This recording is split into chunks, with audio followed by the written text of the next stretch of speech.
you then? Yeah, we are in Danann Crafts down William Street in Lurgan in the lovely county of Armagh. Um, we are in an old, most people in Lurgan would know it as an old dental surgery that we took over from McGee's and made it into a very quirky store. So it's not a big open plan store. It is full of, it has a lot of little corners in it that are completely filled to the brim, and every bit of it is made from by local artists and crafters in the surrounding areas, which is just amazing because you don't know how much talent's on your doorstep until you walk in here. And so, can you sort of tell us, how many years have you been going now with Danann Crafts, and what kind of spurred you to gamble on it? Yeah, well, I started this venture in 2013. I was on maternity leave. Turns out I'm not very good about sitting down and doing nothing. Even though you think after having one child that that would be enough, but no, actually, as a workaholic, I ended up sitting down and writing a business plan. But this actually stemmed from Salamanca in Tasmania. So Salamanca is a big art centre and marketplace based in Hobart in Tasmania. So we have friends and family lives there. So we went over on holidays in 2010 and I just loved it. So they have like loads of, a bit like here, nooks and crannies filled with amazing artists and crafters and studios. And I always thought, this would be brilliant for Lurgan. So when I got the time to sit down and think about it, I wrote a business plan and then my venture started. So we actually started off online. I had absolutely no intentions of starting a retail store. I was going to start online, and this is the route that I was going. By the end of 2014, I had a retail store. And that's when the journey really, really started. And it was just that I've always been into supporting buying from local artists and crafters, and I just have a passion for basically local products, from anything, as I say, like in here it's arts and crafts, but even your vegetables, your meat, I've always been a supporter of buying. Probably my father's a butcher, my grandparents were my main they were my main people to inspire me because they were very big into supporting local, and so that's how the journey really started. Was I got inspiration from Tasmania and I just wanted to bring that wee touch of Tasmania to this little corner of Lurgan, and yeah. And when you started the website, you probably didn't start with a lot of investment at the start. It was no. probably very, very little I input. think it was £500. I am very lucky. My husband is a computer nerd. I think he calls himself a developer. I call him a nerd. But he is very good at computers. So, not going to lie, there was a few discussions. But we got there in the end, and whenever we launched the website, we had an ambition of only having about 20 crafters on the very first. Before we'd even launched, we had something like 25 crafters from all over Ireland already installed onto the website. Not going to lie, the first website was not the greatest because we were judging things on what we thought were good. But now looking back on it, it is quite embarrassing because there was a lot of flaws with it. But it done its job for the very first few years, and it gave us a chance then to start up craft events, and that's what really led into the retail store. So that wee £500 investment, that's what got the ball rolling for this journey. And you say about getting those 25 different artists. Was that hard for yourself, or were you going to artists that you already appreciated, or did they come to you, or what way did that work? I'll be honest with you, I just spammed Facebook. And I'm not even joking. It was sitting down on Facebook. I was still I had my own Facebook page, but I hadn't really looked into the business element of Facebook. So we found it was at the time that the band sell sites were really starting to get up and running. And then I found a few art and craft groups. And it was great because you were able to then put out the information. So, for a little small person working from an extra bedroom in their house here in Lurgan, was able to start communicating with people in Cork and in Dublin and in Galway. And then all of a sudden then we started getting applications and we started getting people online. And that was a big learning curve, because then you had to start working out the logistics, like, okay, how are we doing this? Okay, right, this is becoming real. And then that's actually, like, that big learning curve was fantastic, because during COVID then we re-updated our website completely and renewed a lot of it, and we have fixed a lot of those. The website is brand new, and we are starting to find that a lot of people, and the website is far reaching than what it ever did before, so it was literally just through the power of social media that we got out there. And there was a few Twitter craft group nights, social hours, and I started talking on them, but I'm not as keen on Twitter, so I'm not. I can do Instagram, I can do Facebook. Twitter is a whole different entity that I've never ever twigged on to, but I tried, and it got me to some places, so I can't. And so obviously those first few years it was developing the website and thinking about how to best produce or present those pieces of art. So then when you decided to go bricks and mortar, was that a real scary moment? Yeah. Because you've gone from a business that you could do as and when to no, you have set hours now. You're not as and when, you're a lot more committed than what you had been before. And there was a lot of stuff that I hadn't thought about, and probably some of that because I had a young family. It didn't help that I found out I was pregnant 3 months into opening the shop.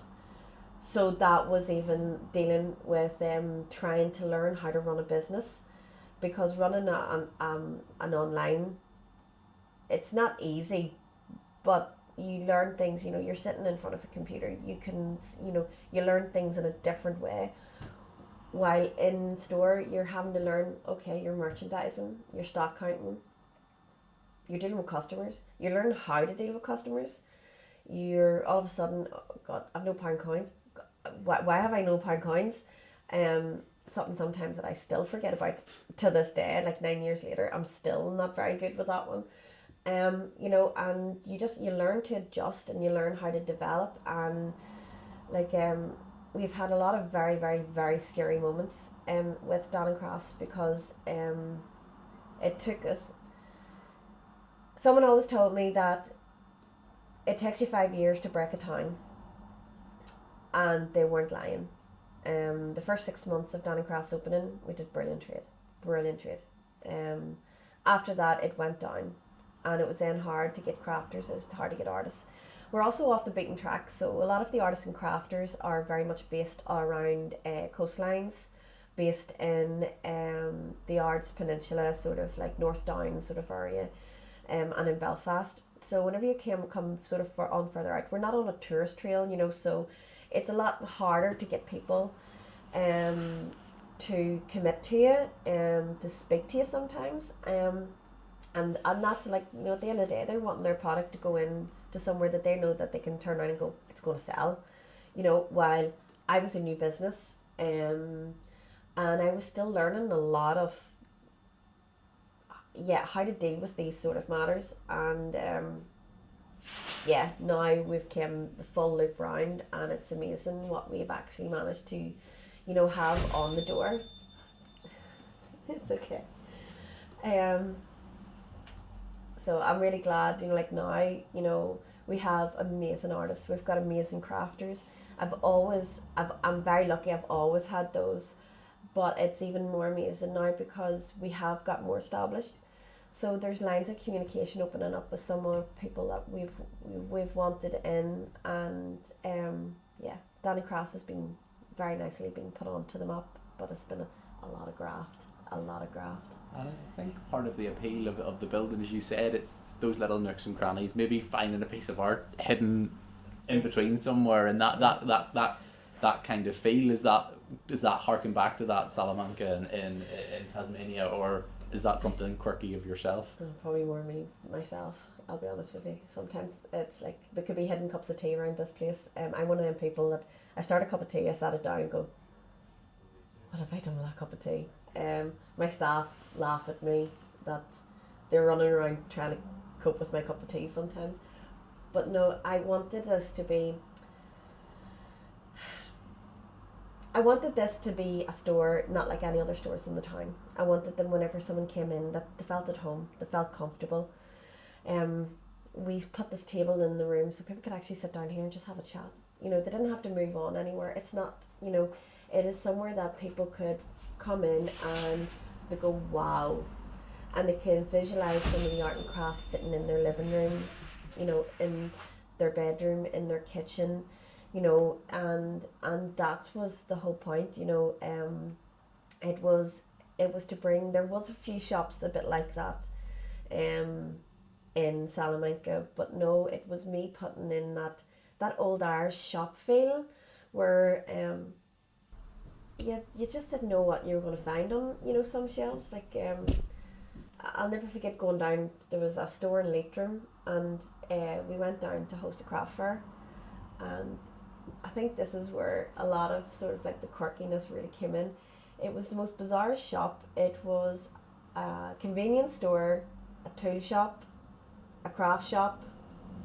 It had so many different things. None of it on the I mean, like you could find a can of beans sitting beside petrol cans, do you know? And I just sort of like, I love this. Like there was no real structure in the shop, but it was that you knew that you wanted to stay to linger and look around. We have become a lot more structured inside the store. But it was to give that wee bit of quirkiness that you just don't know what you're going to find, you know, inside the store. And sometimes I'll be honest with you, like there's items that come in that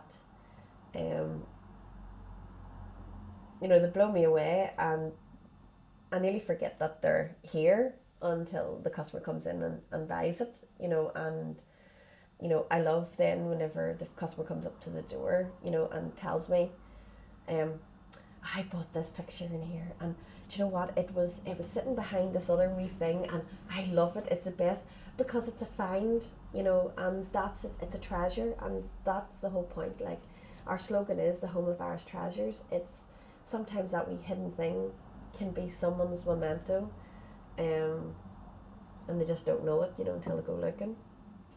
And so obviously, you know, you mentioned, you know, 5 years to crack a town, and you probably got through those 5 years and the business was doing very well, and then the C word of COVID kind of hit. Yeah,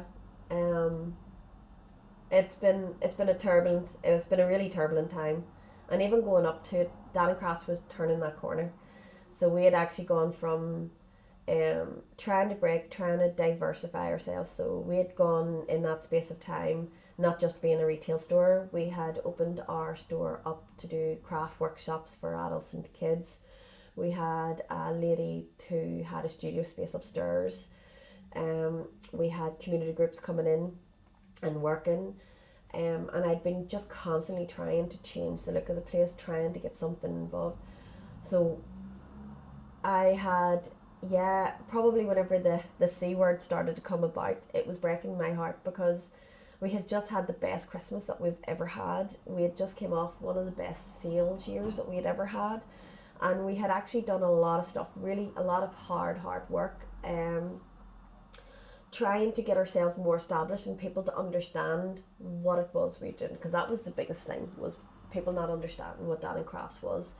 A lot of people think that the room that we're sitting in, that's it, and as you know, there's 3 floors to this place, and there's a mini courtyard out the back, you know. So there's been a lot of stuff, you know, going on. But I had been running events, and just whenever that had started, we had ran an event in Brownlow House in the very start of March, and we had probably the poorest footfall I've ever had at any of my bigger events. And that week, coming in just before they announced that we were going to be closing, I lifted £20. like £20 is not going to do anything for this place. And it was, yeah, I had sat down with my husband and I talked about like, right, if we get to April, that's it, we're closing our doors. That's, you know, and this was before everything came out. And then we closed our doors, and I sent a message in to the girls and told them, you know, I thanked them for all of their work, because I have the most amazing bunch of girls. And then all of a sudden, about 2-3 days later, I was sitting in, we were living with my husband's grandmother at the time, and I was sitting in our bedroom, and I was just trying to think, you know, right, what do I do here? And then all of a sudden I went up to the shop, and then I started doing craft packs, and I started fighting for the business. Then I realised I wasn't ready to give up on Danann Crafts, so I started fighting for the business. We had a load of community projects, loads of birthday parties. I mean, literally, we were going to have one of the best years we were ever going to have. We had nearly £3,000 worth of work in the next 2.5 months. Now, for a small business, that was guaranteed money. You know, that was money that I didn't have. That wasn't on top of sales. That was guaranteed money to us. And just like that, like I was actually doing a St. Patrick's Day project in my child's school, and my phone was in my back pocket, and it just kept going buzz, buzz, buzz, and I had to apologise to the teacher because it just kept going off, and I was like, God, what is going on? And you know, woman, I have to cancel this party. I have to cancel this party. Sinead, I don't think we can do this community group. I don't. By the end of that day, I was walking out of that school, and I had just lost £800 of business. By the next day, I had lost all of that £3,000. And you know, there's things like that. Like I look back on and going, like, a lot of people that would have killed, and I still don't know why. But I had already converted a lot of that money into buying equipment, into buying stuff. So I started doing, as I said, the craft packs, and that was the biggest push that I had. So I was delivering, getting them out to the kids, donating stuff to community groups and stuff, and during COVID.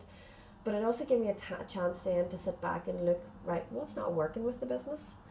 And we've realised the website wasn't good. The website wasn't good. Our communication on Facebook wasn't really, we were okay, but we weren't as great. We weren't putting out the right information. And yeah, really from there we started to really start getting, even inside the store here, we started really moving. So like the books here starting behind you, like Ian had just joined us too whenever this all kicked off, so we've never really got properly introducing Ian and his book collection, you know, to the wide world. And yeah, we just took it one step at a time, and I took nearly everything off the shelves and just restarted, start fresh. Approached artists and crafters I've wanted to. I haven't rebranded, but I sort of have, if you know what I mean. I have took the Danann Crafts, that was the startup Danann Crafts, and I can proudly say I've made it into the business Danann Crafts, because even up until COVID, I probably wouldn't even call myself a business person, you know, realistically. While now it let me do all of those things, you know, even simple things of getting proper stock sheets together. Sometimes you didn't get the chance to even get proper stock sheets. You were writing down the stocks on a piece of paper and then putting them in just to key them onto an Excel sheet. I never had the time because I have 2 young boys and I'm doing homework, so I was doing that. And that's brought in a whole news, because lucky enough I had to homeschool one of my children inside this building during lockdown. So he came up with me while I was packing craft packs, and he was sitting homeschooling right beside me. So it was great fun. Like, I mean, the challenge was there, but we got through it. And yeah, thankfully we are starting to see people coming back in. We're starting to see people flowing back in, and a lot of people didn't discover us until COVID, because they were walking the streets of the town and they went, oh, because we're not on the main street, we're on the side street. Sorry. And we're just down a wee bit from the courthouse, So we're not on the beaten, we're on the beaten track, but we're on the wrong side. We're on the dark side of the street in Lurgan. So that works against us sometimes. But yeah, no, we started getting Lurgan because we up until then most of our client base was from outside of Lurgan. Which still shocks me to this day that I was more established. We had people coming from Derry and Belfast to visit us, but yet I couldn't get people who came from Shankill behind us around the corner. But now we have, and it's amazing to see. And I think a lot of the, because we had that chance to change our plans, we're getting a bigger customer base that are coming, repeat customer base, that's the word I'm looking for, repeat customer base, and that means a lot to us. Because that's the thing, I suppose, it is the people of Lurgan or Portadown or Craigavon that you want to be getting, because people from Belfast or Derry are only down here once every, once in a while, even just to call in, I suppose, and have a look around, and I suppose that's probably the positive out of it. I think too that, once they've came in, it's like we're known as the shop with the bike out the front, or I've always meant to call in there. I've been stuck at the railway lines and I've always wanted to call in, but there's never a space, or so I think most people know us as that type of shop than actually Danann Crafts in the area. But whenever they've came in, they've then realised, you can pinpoint to any crafter in here. I will be able to tell you who they are. I'll be able to tell you where they're from. I would even be able to tell you nearly if they have family, how many of a family that they have. You can't do that in a lot of stores. There's a personal element, to Danann Crafts, and that's what I love. Anybody who's on the shelves here, I've selected them. They're people that I have found, yes, we can work together. Their product is good, and that's what I really, really enjoy. I enjoy that interaction with the artists, and then whenever crafters, whenever customers come in, I'm able to tell them that wee tiny bit of a story about it. And what's even more amazing is that, like, we have customers in America that have been over here going to Brownlow House, or they're doing something, they've got family here, and they've been still buying off us in the States, and I love it. I always love it whenever they're wanting me to write a story about the product, so there's an awful lot of stories I've had to put to a product, and I just love that, because that gives like a whole different dimension to the customer service in here. And like, we do an awful lot of bespoke custom, so if they're wanting something particular made, we can get that sorted for them, because we can contact our artists and crafters and let them, get the items that they're wanting. 9 out of 10 times we get it. Sometimes just can't, and that could be various reasons, for that, but it makes Danann Crafts a wee bit different, as I think I've probably said a few times, but I do think that it does make us a wee bit different, and a lot of the stuff is, once you buy it, that's it, gone. There's not a second one of it. We don't have, there is some items that we have, and we're able to buy in similar, but the majority of the stuff is one-offs, which makes it even more unique, for that person who's buying it. And really, so looking forward, after you've come out of those last 2 years, is there anything that's in the pipeline, or any big dreams, or are you happy kind of to take over the world? I'll be honest with you, I would just love to have the customers base that we have now, and they continue to support us, and they continue to spread the word about us. Yes, I'd love to break into mass markets and everything else. The website is only a small stepping stone, but we're already sent into America, Australia, Abu Dhabi, Germany, France, Italy. It's Canada. Some of the places that we have sent to, Singapore. It's all came from this small town, shop in this wee town, and it's amazing. So I would just love to build on that, but I would love, I just want I would just like our local area to get more behind us. It's not even just a retail shop. Like, we do have our creative hub upstairs, so there's kids workshops and adult workshops. The adult workshops we've been a bit slower to get up and running, but that was because of COVID restrictions. And every time we hosted one, nearly every time we ended up having to cancel it because someone had COVID, and then that scared the person that they were coming with, and then someone else found out that someone else that they were close by had COVID. So the adult workshops were a lot harder to function, but we're now getting back into that. We're going to be hosting them, and like we're working with other local businesses in the town to offer wedding hen party packages and stuff like that. So there is a lot of more exciting stuff in the pipeline, and it's more about promoting the arts and crafts. And I'm hoping too that we get a few craft events back up and running again, because I do miss the hustle and bustle of those, especially in Oxford Island. So I am really hoping that they can come about again.